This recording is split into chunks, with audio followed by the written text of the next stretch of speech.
প্রথম অধ্যায় আন্তর্জাতিক সম্পর্ক। যে নোটটি আজকে আমি তোমাদের সামনে তুলে ধরছি, এই নোটটি কিন্তু A+। তোমরা যদি 8-8 পেতে যাও এই নোটটিতে, তাহলে তোমাদেরকে এই ভিডিওটি প্রথম থেকে শেষ পর্যন্ত দেখতেই হবে এবং যেভাবে আমি তোমাদেরকে লিখতে বলবো সেইভাবে যদি তোমরা লিখে আসতে পারো, তোমরা 100% বলছি 8-8 পাবি টেস্ট পরীক্ষা এবং ফাইনাল পরীক্ষায়। তাহলে কোশ্চেনটি হলো, জাতীয় স্বার্থের প্রকৃতি সংক্ষেপে ব্যাখ্যা করো। জাতীয় স্বার্থ রক্ষার বিভিন্ন উপায় উল্লেখ করো। এই নোটটি 2016, 2018, 2020 এবং 2023 সালে এসেছিল। এই নোটটি কিন্তু 2025 সালে তোমাদের উচ্চ মাধ্যমিক পরীক্ষায় 100% আসার চান্স। তাহলে তোমরা প্রথম পয়েন্টটি লিখবে জাতীয় স্বার্থের প্রকৃতি।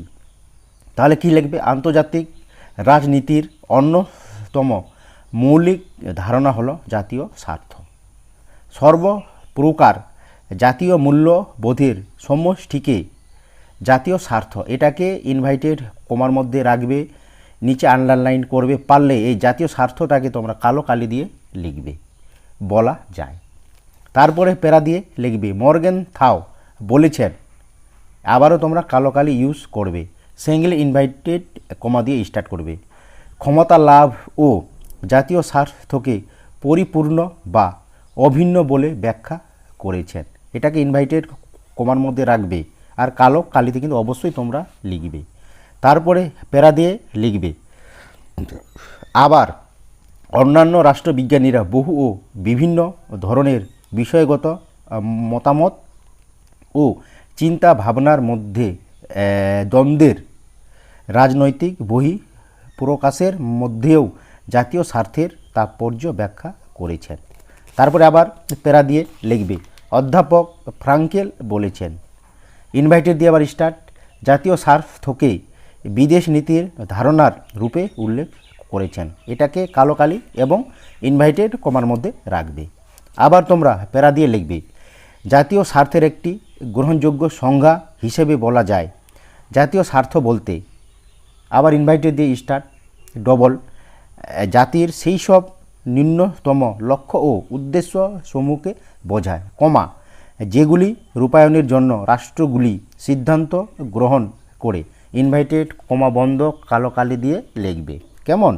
যার মধ্যে উল্লেখযোগ্য হলো, কালো কালি দিয়ে আবার লিখবে জাতীয় নিরাপত্তা ও উন্নয়ন এবং শান্তিপূর্ণ বিশ্ব ব্যবস্থার প্রতিষ্ঠা ইত্যাদি।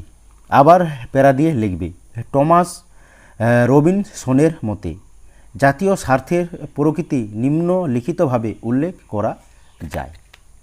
1 নম্বর বা পয়েন্ট দিয়ে লিখবে মুখ্য জাতীয় স্বার্থ, যেসব স্বার্থ সংরক্ষণ প্রতিষ্ঠিত জাতির ক্ষেত্রে আবশ্যক, যেমন প্রাকৃতিক, রাজনৈতিক ও সাংস্কৃতিক পরিচিতি সংরক্ষণ। পয়েন্ট দিয়ে লিখবে আবার গৌণ জাতীয় স্বার্থ।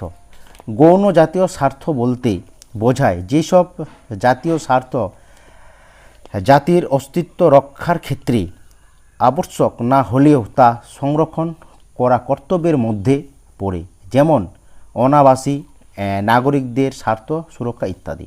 এটা কালো কালি দিয়ে লিখবে। তারপরে পয়েন্ট দিয়ে লিখবে স্থায়ী ও জাতীয় স্বার্থ। রাষ্ট্রের দীর্ঘমেয়াদী অপরিবর্তনীয় স্বার্থকে জাতীয় বাস্তু হিসাবে উল্লেখ করা যায়। আবার তোমরা পয়েন্ট লিখবে পরিবর্তনশীল জাতীয় স্বার্থ। পরিবর্তনীয় জাতীয় স্বার্থ বলতে বোঝায় কোনো বিশ্বের পরিস্থিতিতে একটি জাতির যেসব স্বার্থ জাতীয় উন্নয়নের পক্ষে বিশেষ কার্যকারী বলে বিবেচিত হয়। সাধারণ জাতীয় স্বার্থ।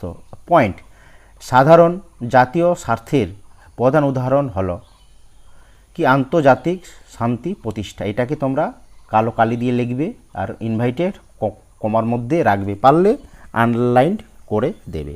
তারপরের পয়েন্ট লিখবে সুনির্দিষ্ট জাতীয় স্বার্থ। এইরূপ জাতীয় স্বার্থের উদাহরণ হিসাবে বলা যায় একটি নতুন আন্তর্জাতিক অর্থ ব্যবস্থা প্রতিষ্ঠার দ্বারা তৃতীয় বিশ্বের উন্নয়নশীল দেশের জাতীয় স্বার্থকে অগ্রাধিকার দেওয়া। মিডিলে হেড পয়েন্ট লিখবে জাতীয় স্বার্থ রক্ষার উপায় সমূহ। তারপরে নিচে লিখবে সাব পয়েন্ট পররাষ্ট্রীয় নীতি।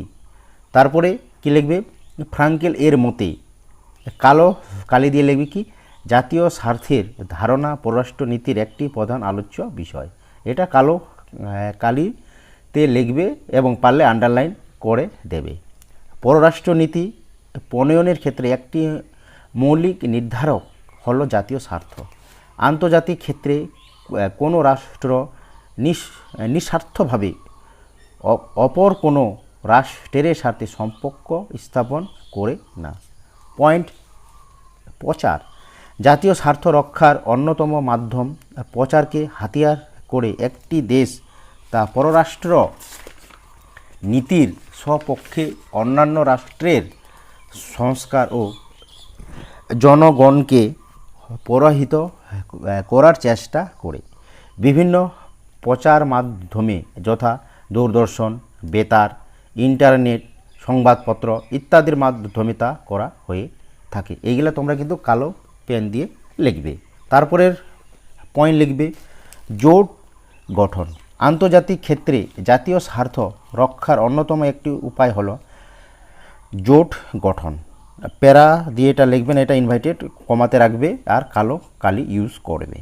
মূলত জাতীয় স্বার্থ পূরণের উদ্দেশ্যে রাষ্ট্রগুলি জোট গঠন করে থাকে, যেমন মার্কিন যুক্তরাষ্ট্রের নেতৃত্বে নেটো এবং সোভিয়েত ইউনিয়নের নেতৃত্বে ওয়ারশো জোটের কথা উল্লেখ করা হয়েছে। তারপরে লিখবে অর্থনৈতিক সাহায্য ও ঋণ প্রদান। জাতীয় স্বার্থ রক্ষার উপায় হিসেবে উন্নত ও সম্পদশালী রাষ্ট্রগুলি আন্তর্জাতিক ক্ষেত্রে তাদের প্রভাব বিস্তারের জন্য উন্নয়নশীল ও দরিদ্র দেশগুলিকে অর্থনৈতিক সহযোগ ও ঋণ প্রদান করে। নেক্সট পয়েন্ট লিখবে বল প্রয়োগ। আন্তর্জাতিক ক্ষেত্রে শক্তিধর ও অতি বৃহৎ শক্তিধর রাষ্ট্রগুলি অনেক সময় নিজেদের জাতীয় স্বার্থ পূরণের অন্যান্য রাষ্ট্রের উপর বল প্রয়োগ বা বল প্রয়োগের ভিত্তি প্রদর্শন করে থাকে। কালো কালি দিয়ে আবার লিখবে কি দৃষ্টান্ত স্বরূপ অতীতের নিকারাগুয়া, অ্যাঙ্গোলা, গ্রেনাডার উপরে এবং সংমিশ্রিত বা সম্প্রতি 2003 খ্রিস্টাব্দে ইরাকের উপর মার্কিনী অগ্রসনের কথা উল্লেখ করা যায়। তারপরে নেক্সট পয়েন্ট লিখবে মূল্যায়ন। অধ্যাপক জোসেফ ফ্রাঙ্কেল এর মতে ইনভাইটেড দিয়ে লিখবে জাতীয় স্বার্থের কোনো বিকল্প নেই, ইনভাইটেড কমা বন্ধ। বস্তুত জাতীয় রাষ্ট্রের অস্তিত্বের সঙ্গে জাতীয় স্বার্থের ধারণা অঙ্গাঙ্গিভাবে জড়িত। এইভাবে যদি তোমরা এই 8 নোটে লিখে আসতে পারো তাহলে তোমরা কিন্তু অবশ্যই টেস্ট পরীক্ষায় এবং ফাইনাল পরীক্ষায় তোমাদেরকে 8 এ 8 দেবেই।